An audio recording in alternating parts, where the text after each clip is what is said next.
మెదక్ జిల్లా చిన్నశంకరంపేట మండలం కేంద్రంలోని తెలంగాణ మోడల్ పాఠశాల వైజ్ఞానిక ప్రదర్శనను ఏర్పాటు చేశారు. ప్రారంభోత్సవానికి వచ్చిన జిల్లా కలెక్టర్ రాహుల్ రాజుకు పాఠశాల ప్రిన్సిపల్ వాణితో పాటు సిబ్బంది స్వాగతం పలికారు. అనంతరం జ్యోతి ప్రజ్వలన చేసి వైజ్ఞానిక ప్రదర్శన కార్యక్రమాన్ని మెదక్ జిల్లా కలెక్టర్ రాహుల్ రాజు ప్రారంభించారు. విద్యార్థుల్లో ఉన్న సృజనాత్మకమైన శక్తిని వెలికి తీసేందుకు విద్యార్థులకు ఈ వైజ్ఞానిక సదస్సులు ఎంతో ఉపయోగపడతాయని జిల్లా కలెక్టర్ రాహుల్ రాజు అన్నారు. విద్యార్థులు చేసిన ప్రయోగాలను ఆయన పరిశీలించారు. వారు చేసిన ప్రయోగాల గురించి విద్యార్థులను అడిగి తెలుసుకున్నారు. విద్యార్థుల మేధాశక్తిని పెంపొందించేందుకు ఉపాధ్యాయులు కృషి చేయాలని సూచించారు. కార్యక్రమంలో పాఠశాల ప్రిన్సిపాల్ వాణి, మాజీ సర్పంచ్ రాజు రెడ్డి, శ్రీమాన్ రెడ్డి, జీవన్, రమేష్ గౌడ్, పాఠశాల ఉపాధ్యాయులు, విద్యార్థుల తల్లిదండ్రులు పాల్గొన్నారు.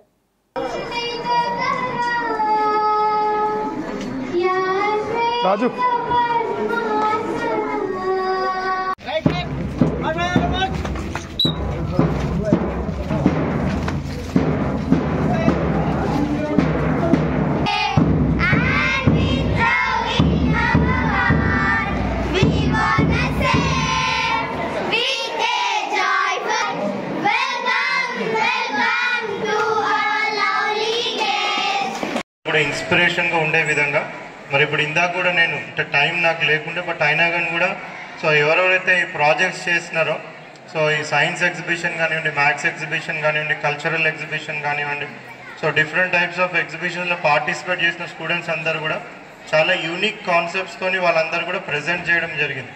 సో దీన్ని బట్టి చూస్తూ ఉంటేనే సో మన స్టూడెంట్స్కి అందరికి కూడా ఎంత టాలెంట్ ఉన్నదనేది కూడా మనకి అర్థమవుతూ ఉంది.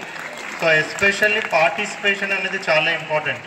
సో ఇక్కడ స్టూడెంట్స్ అందరూ కూడా సో వాళ్ళ ఎంతూజియాజం కూడా చూస్తూ ఉన్నాను.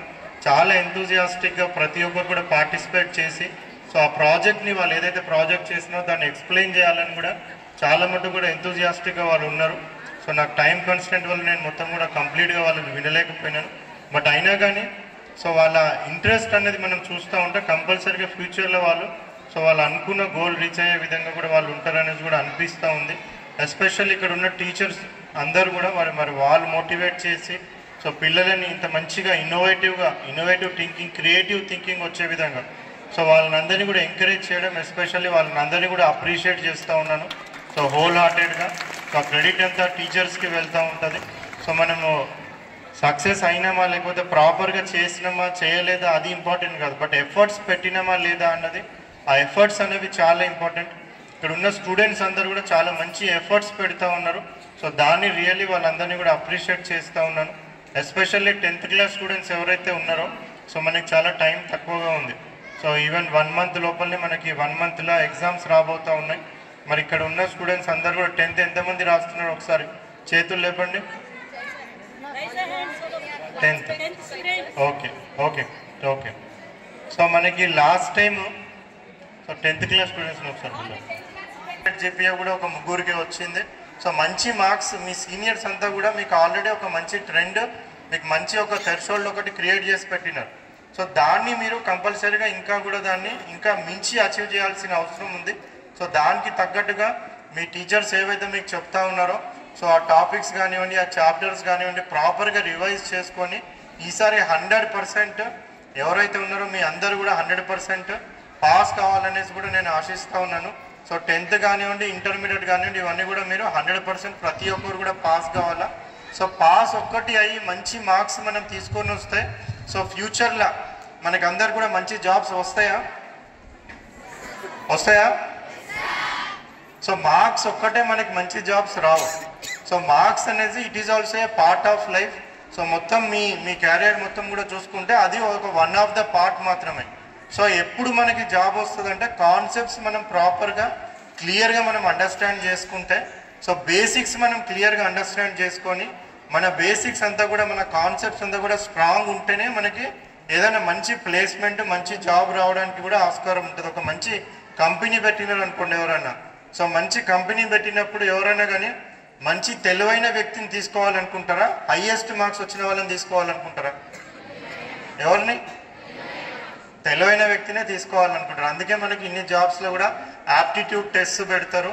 So different types of comprehension test పెడతారు. అన్ని టైప్ ఆఫ్ ఎంట్రన్స్ ఎగ్జామ్స్ అన్నీ కూడా టెస్ట్ లాగా మనకి ప్రిలిమ్స్ అవన్నీ కూడా పెట్టి ఫైనల్ ఒక ఇంటర్వ్యూ చేసి సో మన కేపబిలిటీ ఏ విధంగా ఉన్నాయి అవన్నీ కూడా మొత్తం అసెస్మెంట్ చేసుకొని దాని ప్రకారంగా ఎవరైతే కేపబుల్ పర్సన్ ఉంటారో సో వాళ్ళని వాళ్ళు ఫైనల్గా జాబ్లో తీసుకుంటారు.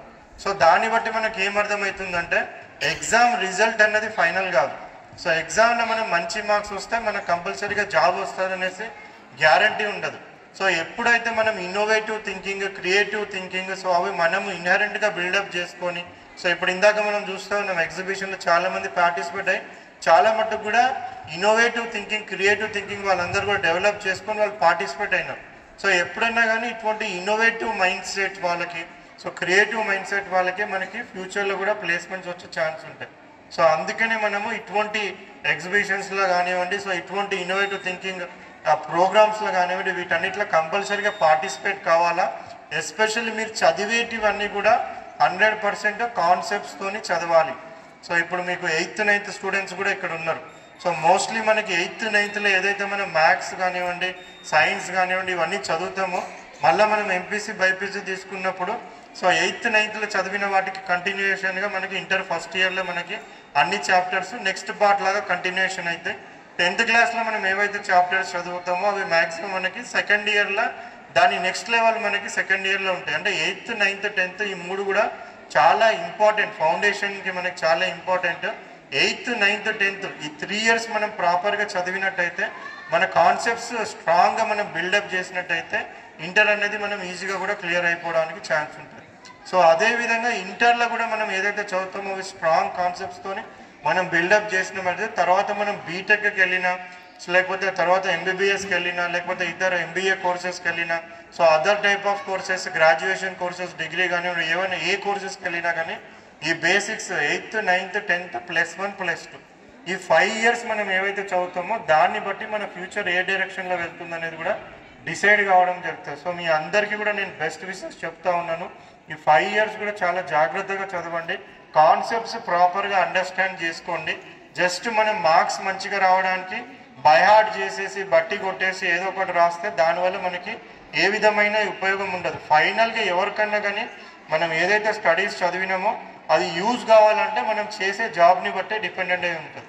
సో ఆ జాబ్ మంచి పొజిషన్లో మనం వెళ్ళినాము అనేసి అంటే మనం ఇంతవరకు చదివింది కూడా మీ టీచర్స్ పెట్టిన ఎఫర్ట్స్ కానివ్వండి, మీ తల్లిదండ్రులు మీ మీద ఎంతో ఆశలు పెట్టుకున్న దాన్ని కి కానివ్వండి, సో వాటన్నిటికీ అల్టిమేట్ గోల్ ఏంటి? అందరికీ ఏముంటుంది అల్టిమేట్గా? చదివి ఇంట్లోనే ఉంటామా? మరి జాబ్ చేయాలా? సో ఆ జాబ్ చేయడం అనేది చాలా ఇంపార్టెంట్.